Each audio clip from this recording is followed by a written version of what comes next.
ایک بات بتائیے کہ وہ حضرات اور خواتین جو پیچھے بیٹھے ہیں، کیا ان تک شاعروں کی آواز پہنچ رہی ہے؟ پہنچ رہی ہے. شاعر کہہ رہے ہیں کہ ان کی آواز ان تک نہیں، آپ کی آواز ان تک نہیں پہنچ رہی ہے. تو ذرا آپ کی آواز بھی پہنچے تو بہتر ہے. اصل میں کچھ مشاعرے کا ماحول بنا نہیں، کچھ آغاز بھی اس کا دکھ سے ہوا ہے. میرے دل میں پھانس بن کے اتر گیا وہ غزل جعفری نے جو مصرع کہہ دیا تھا کہ یہاں ہمشیریں بہت ہیں، اس ٹائپ کا کچھ تھا. کیسا میں مجھ سے زیادہ دکھی کون ہوگا؟ آج تقریباً 5 حسین خواتین نے مجھے اطہر بھائی کہا. تو میرے دل کی کیفیت وہ بیان کر گئی ہیں. کچھ ذکیہ غزل نے بھی کہہ دیا. بہرحال ذکیہ نے شروع میں ہی کہہ دیا تھا کہ اختصار سے کام لیں، جو کسی نے نہیں لیا اللہ کا شکر ہے. میں واحد شاعر ہوں جو اس شرط پہ پورا اترنے کی بھرپور کوشش کروں گا، لیکن آپ کی تھوڑی سی توجہ چاہتا ہوں. عرض کیا صاحب صدر کی اجازت سے. خیام صاحب کون سو رہے ہیں؟ صاحب صدر نہیں، وہ نہیں سو سکتے. وہ یاد کر رہے ہیں کہ وہ کیا سنائیں گے. تو جناب میں نے عرض کیا ناکام محبت کا ہر ایک دکھ سہنا. یہ صاحب صدر کی وجہ سے، کیونکہ وہ ربائی بہت اچھی کہتے ہیں، میں نے ربائی سے آغاز کیا ہے.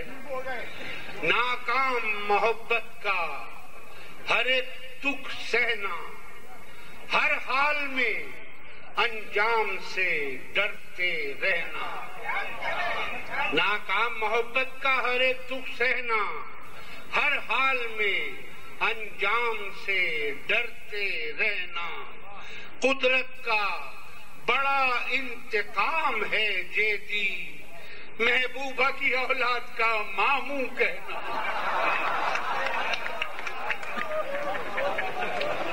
قدرت کا بڑا انتقام ہے جیدی، محبوبہ کی اولاد کا ماموں کہنا.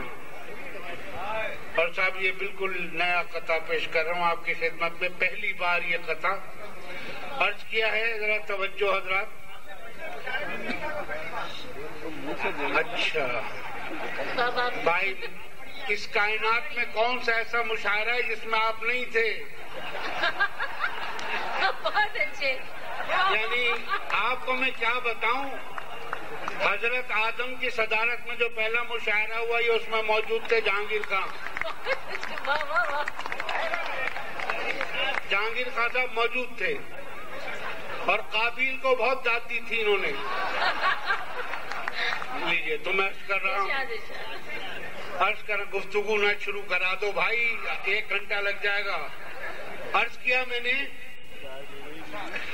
چشم شوہر سے اشارہ تھا برائے سیلز گرل. چشم شوہر سے اشارہ تھا برائے سیلز گرل. دفتن بیدار بیوی کی چھٹی حص ہو گئی. چشم شوہر سے اشارہ تھا برائے سیلز گرل. دفتن بیدار بیوی کی چھٹی حص ہو گئی. پھر تو کچھ مت پوچھئے، جوتی جلی جوتے جلے. تھی دکان باٹا کی اور شوہر کی سروس ہو گئی. دکان باٹا کی اور شوہر کی سروس ہو گئی.